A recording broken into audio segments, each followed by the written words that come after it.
Hey, I'm Bree, and this is my sister Jules. I'm an English teacher. And I'm loving life right now. And together we drink wine as we unpack the brilliant writing of the hit 90s sitcom, Boy Meets World. Cheers! Cheers! What are we drinking? We are drinking a 2023 Cabernet Sauvignon from Lifevine, which is notably a sugar-free wine.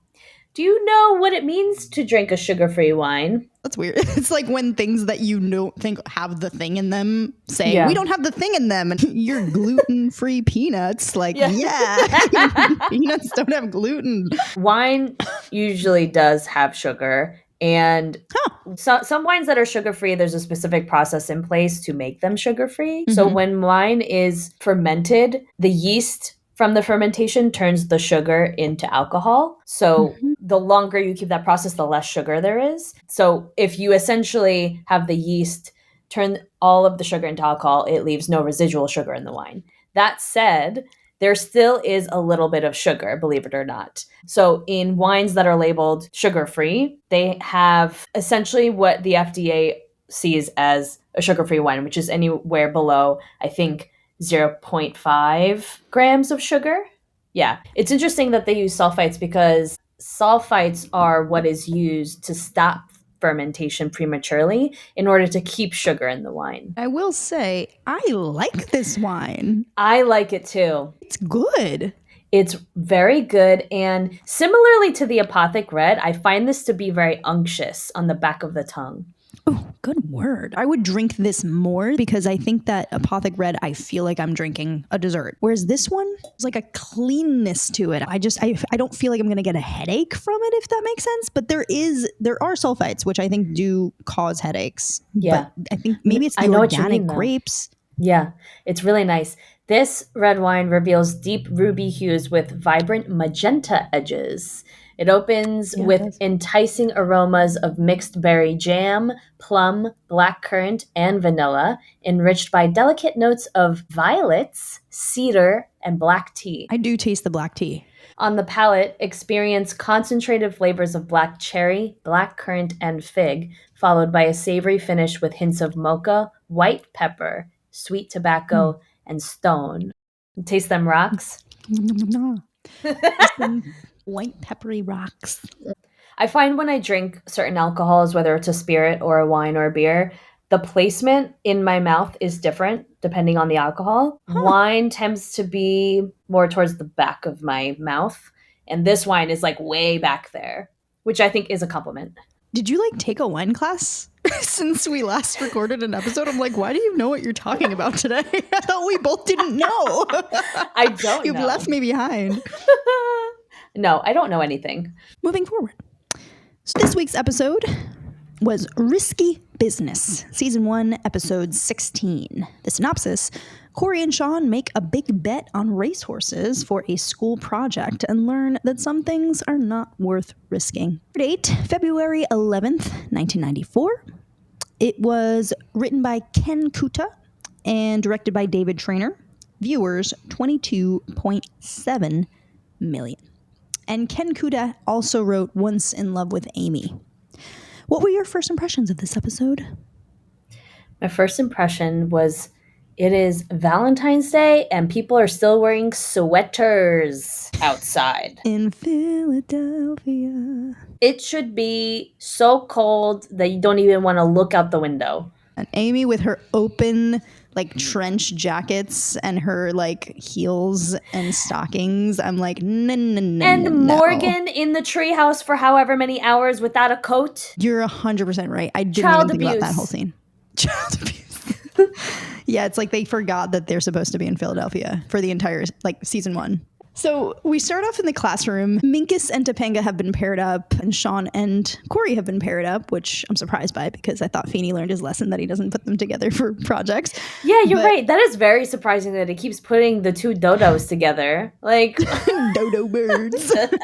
So they're doing an investment project. What do you think about doing an investment project in 6th grade? Oh, I was thinking about this because I would have had no idea what was going on, how investments work, any of that. like, full disclosure, I work in an asset management company. This stuff is still like hard for me as a full-blown adult to fully wrap my head around. It is not easy. And to have 11-year-olds do a project on it, a bold challenge, I think. The thing that was unrealistic about it for me as a teacher was if I were to do some kind of investment project with 6th graders, they're still so fresh. They're still so new to the world that they would 100% see through the fact that betting on horses and betting on the stock market is the same thing. There's absolutely no difference. It's like you're teaching the kids to basically gamble. Yeah. But in a responsible way. Exactly. It's a weird assignment, but also an important one. However, is 6th grade the right time to do that? Right. Yeah. Yeah. It's like, maybe we start with how to make some money. Yes. And then you know what? That's exactly right. They don't have money, so why should they care about investing anything when they don't have it? It's like when they start to actually earn their own money, like they're old enough to have their first job, they should absolutely learn about the risks of gambling and investing. Minkus explains, Topanga and I invested our imaginary $1,000 in the stock market. And Feeney says, and how did you do? And Minkus says, we kicked Wall Street butt. And Topanga says, yet none of the companies we invested in discriminate on the basis of race, sex, or bad karma. Good for you. Good for you. I liked it. I also just kind of got like, oh, interesting that they just lumped everything else into bad karma. Because I really wanted her to be like sexuality or, a 6th grader's not going to say that on Disney Channel, but like religion. And then Feeney says, very PC Topanga. Like that's his compliment to her. Like he's othering that viewpoint. Yeah. Right? How PC of you. We're that's not normally how we are. That's considered like PC in this space, Yeah. It annoys me when people say PC because I'm just like, you mean inclusive? You mean like the way that we should all be? Oh, okay. So Minka says, gotta love her. And Cordy says, yeah, gotta lock her up. Oh no. Oh no. Something that I was like, not today. Today would not be the time that they would write that line for a child to say. And that's when Feeney says, like, well thought out. Minkus, very PC, Miss Lawrence. And Corey says, Mr. Feeney, this project wasn't due for another week. And Feeney's saying that this is just a progress report. And if, you've been doing well, then there's nothing to worry about. And Sean's like, we got a problem. And they get up there and they basically draw a line across the chart. And they're just like, our investment plan is proceeding. And then the bell rings. Feeney gets... he's teacher mode, which I always appreciate. He was pretty strict. I get scared of him even now as an adult when he does this. I'm like, ooh. He's like, come here. In the week you have left to complete this assignment, I want to see some real effort. I could totally hear a teacher saying that. Oh yeah. That was a good line. And Corey's like, Mr. Feeney, effort is my middle name. And Sean's like, because it starts with F. We're in the hallway. Minkus is talking to Topanga. And he goes, I'm glad our project is going so well because as the future mother of our children, you are going to live in the lap of luxury because I am a provider, babe. Oh my God. Minkus. He's so confident. But Minkus is like, all right, Sean and Corey, you guys are bigger than me, but, when it comes to using your brains, how confident are you? And Sean's like, more confidenter than you. And Corey's like, let me handle the negotiations, Mongo. What do you got in mind? And Minkus proposes, he says, I say we forget Feeney's imaginary money and we invest real money and see who comes out on top. You go back and forth like $5, $10, $15, $25. And Corey's freaking out. He's like, Topanga, make them stop. And Topanga's like, as an equal partner in our corporation, I'd like to have a say in this. And Minkus says, fine, let me set it up for you. It's me against them in a battle of wits. Pause. Topanga. $300,000. I laughed. And Corey's like, $10 it is. So Sean says, okay, I've got an idea. We call my Uncle Frank. He knows horses. And Corey's like, you want to bet our allowance on a horse? And Sean says, come on. Uncle Frank puts our $10 on a 5-to-1 shot. Bingo, bango, $50. We win the bet. We sell our story. We're movie stars. I I love that he took it all the way to the top. Corey says, Sean, I have just one question. If your uncle knows how to make money that easily, how come he lives in a trailer? Theme song or in the kitchen? Corey's freaking out because they just bet their whole week's allowance on a horse. Felt that. It would have been exactly the same way. I would have been like, oh my God, I can't breathe. My lungs. Oh, yeah. Are you, I already know the answer to this, but for our listeners, are you a high-risk gambler or investor? Absolutely not. No. Me neither. I can't. Nope. That's why my credit score is so high. Same. No risk, no reward. No return. No low credit scores, though. The B plot that's happening is that Corey's parents, Alan and Amy, are kind of like leaving Valentines for each other around the house. What did you think about that? Like them just being exposed, like the Valentines around the house. I could never. Right? Yeah. A private note? No. It's private. They were saying things to each other like, wear that sexy cologne. And yeah. Maybe, I was like, oh. Well, I guess they felt so bad about what they did sneaking around that they're like, oh, so you want to know everything, do you? Here. Boom. Pooh Bear. Boom, boom. This is what you wanted, right? Full honesty of what is happening. Yeah. When Amy says, you know my heart inside and out, she meant it. Like, they know everything. So Corey's freaking out. Sean finds a Valentine. He reads it out loud. Roses are red, violets are blue, Valentine's Day, Monday, let's rendezvous. This annoyed me because I was like, Sean's character would not be able to read the word rendezvous. He said a couple lines now that imply that he literally just the effort starts with F. Yeah, and confident. You're right. It doesn't, you're absolutely right. It does not line up. It's not consistent. He should not know how to say that word. So Corey's like, they're always leaving goofy notes for each other, secret meetings. And the radio announcer says, and now the results from Aqueduct. The winner is Tuna Melt by a neck, followed by Hot Wax and Jacob's Ladder. Who named these horses? That must have been fun. And Sean's like, we won. And Corey's like, how much? This times this. $99. They're like freaking out. Amy comes in, what's the matter? Corey's like, we won. And Sean's like, he means the Flyers' sudden death overtime goal. Very exciting. So they hide from Mom that they were gambling. Mom gets the Valentine. She reads it. She gets all like, and then she's like, oh my God, I have to get a sitter for Monday night. What am I going to do? And then she's like, I used to babysit when I was like 12. Corey, you're almost 12. Do you want to babysit on Monday? It pays $2 an hour. $2. $2. So Corey's like, woo, $2? That's a lot of money. You know what? Keep the $2 and buy yourself a nice dress. Amy's like, gee, thanks, Corey. All right, I'll take a chance on you. Get the theme. The theme of taking risks. The theme of taking chances. Exit Amy. And Corey and Sean do a Parent Trap style secret handshake that I kind of want to learn. And Me I think too. we should do it. We should do it. That should be our thing. Yeah. We should put it on the gram. Yeah, we'll do it. Eric walks in. I always feel weird saying something like this because I'm like a teacher and he would be the age of the students that I teach. So it's super weird, but he's also old now. So I don't know what to do, but so we could cut this if you think it's weird, but. Well, before you say this, let's see how old he was at the time of this filming. Oh God, it's probably like 15. But at the time I was young. He was 18? It's so weird, but looking fine.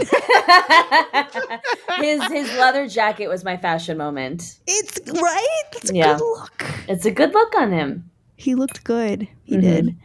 My fashion moment while we're on it was Sean was wearing a dinosaur shirt that I think was in an earlier episode. And since you mentioned that, one thing I've been meaning to say is how appreciative I am about reusing wardrobe. It makes it more realistic that kids are wearing the same things because they have, the same outfits that they wear from time to time. The dress that Topanga wears, I feel like we see that pretty frequently. And I'm like, I'm glad that we have this, right? I feel like kids shows these days, everybody's wearing a different every day that is like trendy. And I'm like, this is not real life. As even an adult, it still kind of psychologically gets to me and I don't even realize it. If I'm watching like Buffy or Gilmore Girls or something, and like the female lead is constantly wearing a new outfit, looking fabulous, like wearing heeled boots, and like their hair is blown out and done, I feel like, oh my God, like this is what I'm supposed to look like, and I need to like step it up and buy more clothes, and it's not good.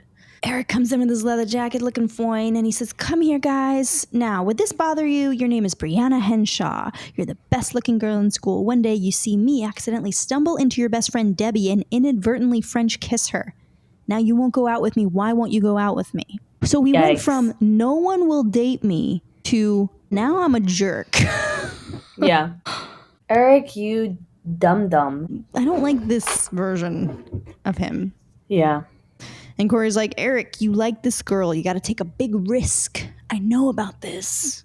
I love that Corey has like one experience with something and he's like, and he's a master. I'm a father. I'm an investor in the Fortune 500 company. I know about risk and reward. Eric's like, oh yeah, you do?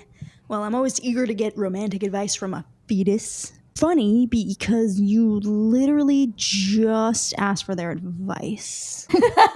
Well, he better take it because Corey famously has a long-term relationship and Eric famously is single for the whole series. Single the whole time. The whole time. I don't think he has a girlfriend at all. Like a notable girlfriend, like a season runner. No, not one. Oh. Eric. But he dates Rachel for like a little bit, right? Like a hot second. Okay. So Corey's like, the point is you're never going to win her over unless you take a risk. That's how I live my life. I'm a risk boy. I'm a father. So we're in the classroom. Corey and Sean are like updating the class on their progress, and they basically say, we bet on tuna melt to win. So they tell the class that they bet on horses. And Feeney's like, you invested your money on a racehorse. And Sean's like, and we won. And Mingus is like, call the police, Mr. Feeney. It's illegal for minors to bet. And Feeney's like, well, now he has a point, Mr. Matthews. Corey's like, yes, he does. Good point, little nerdling. Except in this assignment, we're supposed to be businessmen and businesswomen. And as we all know, it's perfectly legal for men and women to play the horses. So again, this is where I was like, yeah, but also when you invest in this stock market, how is it any different than gambling? Like, yeah, this is like one of those things. We're reading Persepolis with my 9th graders. And one of the major themes in it is Marjane Satrapi, who wrote the book, and it's her memoir, and it's a true story. She's capturing all of the confusing messaging that she's getting from the adults in her life and from her society. And like, for example, her family are they're like communists. But then her maid falls in love with the boy next door who's wealthy and in the upper class. And her dad like shuts the whole thing down. And she's like, Dad, are you for or against social classes? Like, what? And he shuts it down because they're in different social classes. This is the perfect thing that I'm like, this doesn't actually, like, try to explain this to a child and it will not make sense to them. Like, it's illegal to gamble on horses, but it's totally legal to like bet on the stock market. Mm-hmm. The whole system of the stock market is betting. Investing is taking risks and hoping to get back money for it, but you might lose it all. Like, that's gambling. Mm-hmm. That's exactly what it is. So why is that okay, but not, like it's crazy. Like, we have an investing club at my school, but then a couple of kids in my class were like playing a slot machine like game on their Chromebooks. And I was like, no, like, and I had a very strong reaction to it. But inside I was like, that's kind of crazy that it doesn't make sense. Do you think the root of that feeling is like classist? Yes. 100%. Yeah. Yep. As long as you look clean cut and you've got a tie on and you're going to work every day and, you're going to a business meeting and you get your briefcase and you go to the office. Business. I'm doing business today. Then you can totally like do drugs and gamble all day because that's pretty much what those people do. Yeah. Yes. And praise for it. Are I was a server for a long time, and I served a lot of very wealthy people in very like fancy restaurants, and there are very few differences between the very poor and the very wealthy. Like there are a lot of similarities between them is what I'm trying to say. And it's about the core of people. It's about like their nature. I'm not trying to minimize what it is to be poor. I'm just saying like I just have a very strong feeling of like camaraderie with the middle class, and I feel very proud to be middle class, and I feel like the middle class, like they're just the most brilliant, amazing, like so many amazing things are happening in the middle class that are not being recognized. Ooh, like what? Let's talk about it. Most academics are in the middle class, and most people that are working to make real change in our country are in the middle class. People that work to fight climate change, and I think people that are extremely down to earth and just even keel and aren't too out of touch with things. Like they're just like in touch with reality, and they know what's going on, and like that's the middle class. I think if you have too much money, you don't know, you can't connect with what's happening on the ground, and obviously if you don't have enough, like you're worried about your basic needs. Exactly. So I just love being part of the middle class. I feel like we also have like hope still. We have like things that we look forward to, and I think that's really important for people. You need to have hope. You need to have something to strive towards and work towards. Like, going on a vacation is not gonna feel so exciting. If at any moment you could just get on a flight and fly first class anywhere you want, that's not gonna make that experience feel all that exciting or cool anymore, right? Like it's just normal for you now. So middle class people still have the capacity to feel excitement and to work towards something, to earn it, and then to feel that satisfaction for having earned it. All of that's important, I think, for living a really fulfilling life. Feeney says, although I don't condone gambling in any form, Mr. Matthews and Hunter have demonstrated a basic tenet of American free enterprise. The bigger the risk, the bigger the reward. See, so he acknowledges that it's the same thing. And Corey goes, risk, risk, risk. And Sean goes, reward, reward, reward. So Minkus goes, oh, please. And Topanga says, I think they were very bold. And Minkus goes, gold digger. He's so sassy. So we're in the living room. Corey and Sean are like lying back on the couch, and Corey's like $100 and an A. It just doesn't get any better than this. I would be on cloud 9 too. I would too, though. I was like, yeah, no, that's pretty good. And then Eric comes in and he's like, I am a dating god. Worship me. And Corey goes, ignore him. Maybe his big head will float him upstairs. Oh my God, I laughed really hard. That was hilarious. That's a good line. It's the way he delivers it too. Corey says his lines like he really understands the motivations of his character. He's a very good actor. 100%. I was thinking about that this episode specifically. I feel like the actor, knows investing. Like he learned and he gets it. Totally. He's the only 11-year-old that gets it. I think a lot about the kids on these shows and who was their teacher, because I feel like they probably had to have a tutor on set that was like keeping them up with their schooling. And I feel like I would love that job of teaching those kids, because they would basically have like a project every week of having to like learn these lines for this episode and learn this story and then like perform it, right? And then I could take that project that they're doing and like teach them things to fill in the gaps of their knowledge in order to better perform for the show. So anyway, just dream job. Hi, if anybody needs a teacher for their child actor, please hire me. Eric says, I was bold, I took a risk, and now I got a date with Brianna Henshaw. And Corey says, and you should be thanking whom? Which I was like, yeah, good for you, because he was the one that was like, you got to take a risk. I know about these things. And Eric says that he should be thanking the Helco Locker Company of Madison, Wisconsin. Which, in just reading that right now, I'm laughing because I'm like, he knows the name of the locker company and where, because he probably sat in there staring at that label for 3 periods. You're so right. That was all he was looking at. And he knew. That's so funny.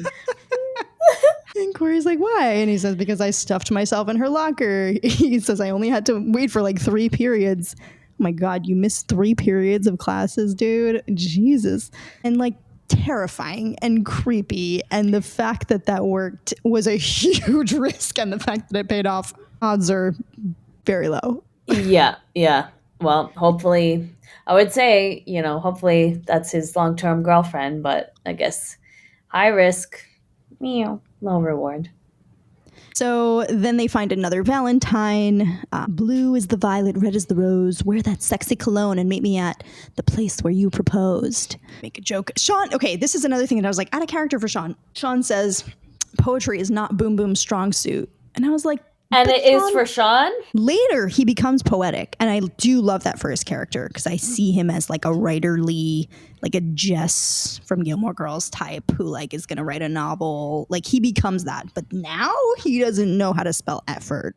Eric's like, poetry. Girls love poetry. There once was a guy in a locker. And Corey goes, who just got a date. What a shocker. And then Corey asks Sean to call his Uncle Frank. And Sean asks why. And Corey says, because I have wasted the last 12 years of my life. Don't swim after you eat. Don't read in the dark. Don't stick your head in the ball return. Do you know what that is? The bowling thing? Yes. Because I totally... Have you done that? Put my head in there when I was younger. Yeah, it was so inviting. It's like, what is in there? And like the anxiety, but the anticipation of the ball coming up. You're like, I just want to. I want to go into the abyss. Primal instinct to climb back into the womb. Yeah. What primal instinct? I've never wanted to do that ever. What? It's a thing. Look it up. Corey's like, I've been playing it safe my whole life. And where's it gotten me? Here in a room with you. Sean's like, thanks a lot. Corey's like, I'm talking about risk, Sean. Big risk, big reward. Bigger risk, bigger reward. Feeney finally taught us something we can use. Call your uncle. They bet again. And then now they're listening to find out the results. And the announcer's announcing it. And the announcer's like, the winner is... And Corey's like... Come on, neck flap, baby. Neck flap. What a name. Whoever came up with these names is just gold. And the announcer's like, the winner is, and then Corey like picks up the radio and he pulls the plug out of the wall right as the announcer went, nah. So Sean's like, you idiot, you ripped the plug out of the wall. Corey's like, well, he said, no, it's got to be neck flap. What other horse starts with nuh? And Sean's like looking it up like, oh, okay, we got neck flap, nux vomica, nuncio's dream, and remarkably, a horse called nuh. That's like my silly type of humor. I don't know why I love it. Oh, and it's great. It's funny every time to me. Corey's like, all right, come on, call your uncle. We gotta find out if we won. So Sean gets on the phone. Gus, Sean, give me Frankie Two Toes. Corey's like, Frankie. Why is he called Frankie Two Toes? Frankie Two Toes. Frankie Two Toes. Frankie Two Toes. This wine is good. I was about to say, this wine, we're getting silly. Frankie Two Toes. Frankie Two Toes. Neck flap. Oh no. It's happening. This is the first wine to get us super silly on this podcast. I know. So Sean says, Uncle Frank, how'd our horse do? Yeah? Uh-huh. And Corey's like, what? What's the matter? I knew we shouldn't have bet on neck flap. All the smart money was on nuh. Sorry, it's so silly. I know. We lost it all. And Sean's like, he's just like kind of looking shocked, and he kind of like lowers the phone, and he's like, Uncle Frank says, Corey interrupts him. He's like, we lost all our money because we took a risk, because we didn't play it safe. I'll never take a risk as long as I live. I felt him so hard. I would have been exactly the same way. I'm like, I know. But we lost it. Of course we did. What? Sean's like, we won $680. I was so excited. Me too. So invested. I was like, oh my God, that's so much money. And it's like such a realistic amount of money for, right? I was like, wow, that's just the right amount where it's like $1 million for them. You could also win that in a horse, you know? Yeah. We just won $680. And then Corey goes, let it ride. And he's back. And he's back. So we're in the bedroom counting all their money.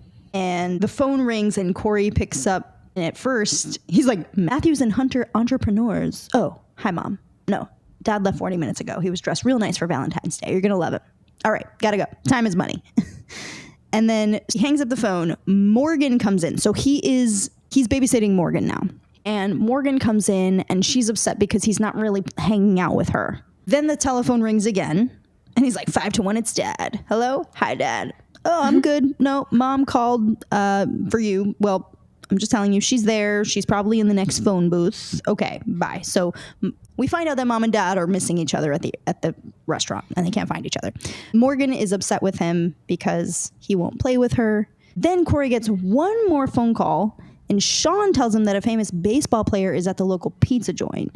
And he's like, all right, Morgan, we got to go to this pizza joint. And then Morgan's like, no, you won't play with me. I'm not going with you. So she kind of locks herself in the bathroom and Corey tries to coax her out. He's like, I bet you can't stay in the bathroom the whole time that I'm gone. He leaves. So he does one more bet and he takes a risk. So when he leaves, Morgan comes out of the bathroom, goes down the stairs, opens the front door, waves goodbye to him, leaves the front door open, goes over to the stereo, turns on the radio, stands on the couch, starts dancing to the music with her doll. I thought it was adorable. It was really cute.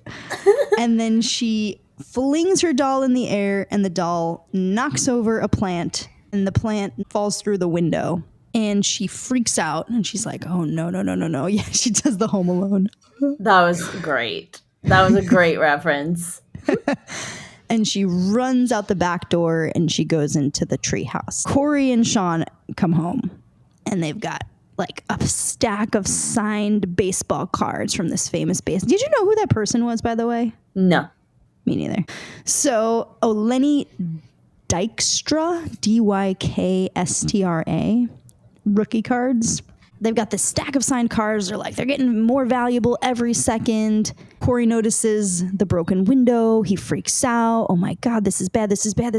He runs out the back door. Feeney's out there. He's like, Mr. Feeney. Feeney goes, Mr. Matthews. Corey goes, I did a bad thing. I did a terrible thing. I thought I couldn't lose. I took a risk I never should have.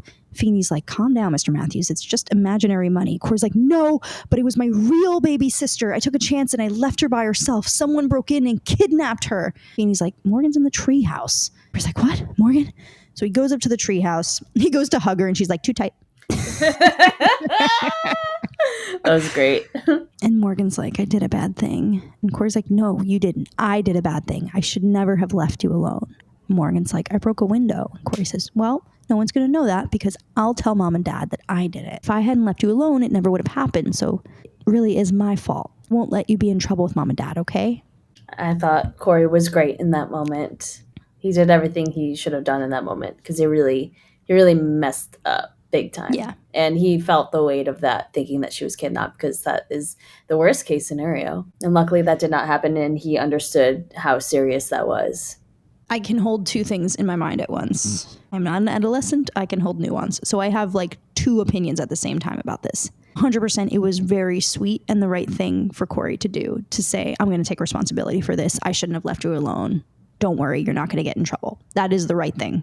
I would not have it any other way. Also, it annoyed me that Morgan is learning nothing. I understand that she was left alone. She also broke a window. She feels bad about it. If she didn't feel bad about it and Corey's like, don't worry, I'm going to take the fault. And she was like, I wouldn't care anyway. Like, that would be a separate thing. But yet again, she is not being taught anything. Like, she's just being protected and coddled. Yeah. And I don't like it. Yeah, but you know what? The show is called Boy Meets World, not Girl Meets World. While Corey and Morgan are in the treehouse, Amy and Alan walk up to the patio and they're in the middle of an argument. And Amy's like, Alan, it was humiliating. How could you go to the wrong restaurant? Or was proposing to me that forgettable? Alan's like, I can only say sorry so many times. And Amy says, how could you forget something so important? And Alan's like, right, I am the crass, unfeeling dunderhead who forgot that I proposed to you at Chez Lafleur. Chez Lafleur. Chez Lafleur. Amy says, yes, you are. And I may forgive you in time. What restaurant did you go to anyway? Alan's like, can't we just forget about this? Just get on to the romantic part of the evening. And Amy's like, just tell me, where did you go? And Alan says, I went to Phil's Grill. Give her the Oscar for this. She goes, Phil's Grill, that's, oh. And like just such a subtle like, oh. And Alan's like, what, oh? And Amy's like, come on, let's go inside. And Alan's like, no, wait a minute. That was a big mistake. Oh. And Amy's like, can't we just get on with the romantic part of the evening, Pooh Bear? And Alan's like, no, wait a minute. No. Don't you Pooh Bear me. I did propose to you at Phil's Grill, didn't I? And Amy's like, yes, you did. And Alan's like, oh, I knew it. What happened to Chez Lafleur? And Amy's like, I was proposed to at Chez Lafleur. This was so scandalous when I was a kid. I was scandalized by this. I remember being like,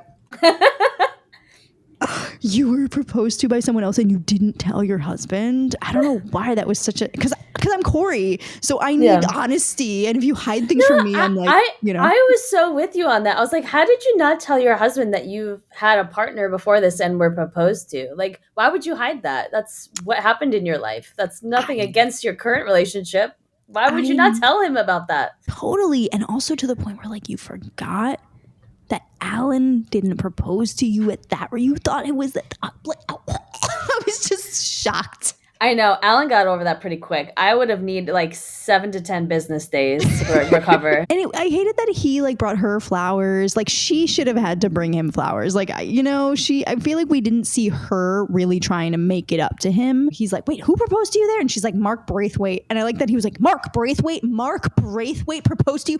Who's Mark Braithwaite? And he's like, some random drive-by proposal? Somebody proposed to you and you didn't tell me about it? He, was like, what? Do you have like another set of children in Muncie, Indiana? Vera, Chuck, and Dave, are they waiting for their mother to come back after stepping out for gum 18 years ago? So we're in the living room. Amy and Alan kind of continue their fight into the living room, but we get a shot of Corey already in there reading The Velveteen Rabbit to a sleeping Morgan. Cute. Cute. So sweet. Worth way more than $2 an hour, let me just say. So Amy and Alan notice broken window. They're like, whoa, like, Corey, what happened? And Corey's like, it's all my fault. No one else is to blame except me. But don't worry, Dad. I'm going to pay for it out of my own money. I was like, your own money? How are you going to do that? Corey's like, well, I would tell you, but the yelling and screaming that would happen would only wake my dear little sister, who, thank God, is still alive. We're back in the classroom. He announces that the Matthews Hunter Consortium is the most profitable corporation in the class. And he asks, like, so gentlemen, do you have any business tips for other young entrepreneurs? And Sean's like, yeah, some people say bet on a jockey. I say, give me a horse that can run in the mud. Beanie's like, bravo. Anything to add, Mr. Matthews? This is where we get the classic Boy Meets World, like, here's the message, and here's Corey delivering the message, because Corey needs to be in the driver's seat of his own life. That is something that I think is like writing 101 that's brilliant about this show, and something that I try to keep in mind in my writing as well, and feedback I often give to other writers that are working on young adult works is you need your protagonist to be the one who is having the adventure, making active choices, and also they're driving their own growth and development. So Corey always stating the lesson at the end of every episode is great, because he's not just being passive and being fed everything from Feeney, and then he's like, oh, okay, thanks, Mr. Feeney, and then he has to say it. So Corey says, the greater the risk, the greater the potential profit, just like you taught us, Mr. Feeney.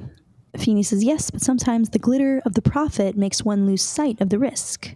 And Corey adds, and you should never gamble anything that you can't afford to lose. Feeney says, I didn't teach you that. Corey says, no, you didn't. I kind of managed to trip over that one myself.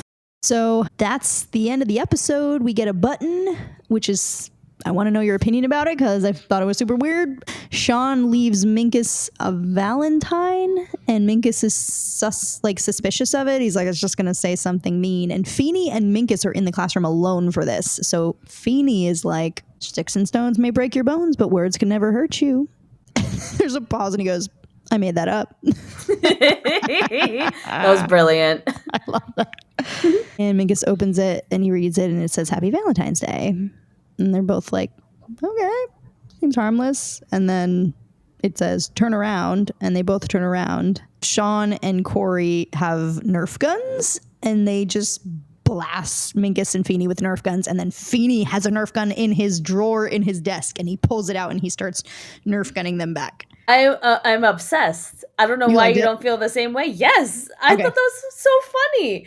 It was obviously so silly. Yeah, but I was like, oh, it's so great. And the freeze frame on Mr. Feeney at the end, he's so into it. He is like fulfilling his dark teacher dreams of just like getting in like, I'm killing you guys. It was so funny. Okay, so that wasn't the button. I was wrong. There's another button. Corey, he comes into the living room with a rose and he gives it to his mom who's sitting on the couch. And he tells her that he bought it with the money that was left over after he paid for the broken window. And she's like, oh, you spent it on me? And he's like, easy come, easy go. Alan walks in with a bouquet of roses. And he sees that Amy already has a rose. And he's like, is that from Mark Braithwaite? And she says, no, it's from Corey Matthews. And he says, well, in case it gets lonely. And he gives her the bouquet. And this is where they make up. And both of us are in agreement that a little too easy.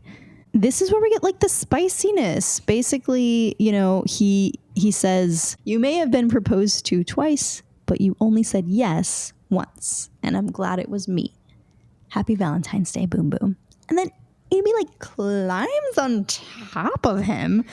And she goes, what makes you think I was only proposed to twice? And then she like makes out with him really passionately. And then he like turns her and like lays her down on the couch, and she like pops her knee up and they like make out. And I was just like, but in my adult mind, I'm like, she's basically telling him that she was like low-key a nympho and like everyone wanted to like be with her. And I was like, what?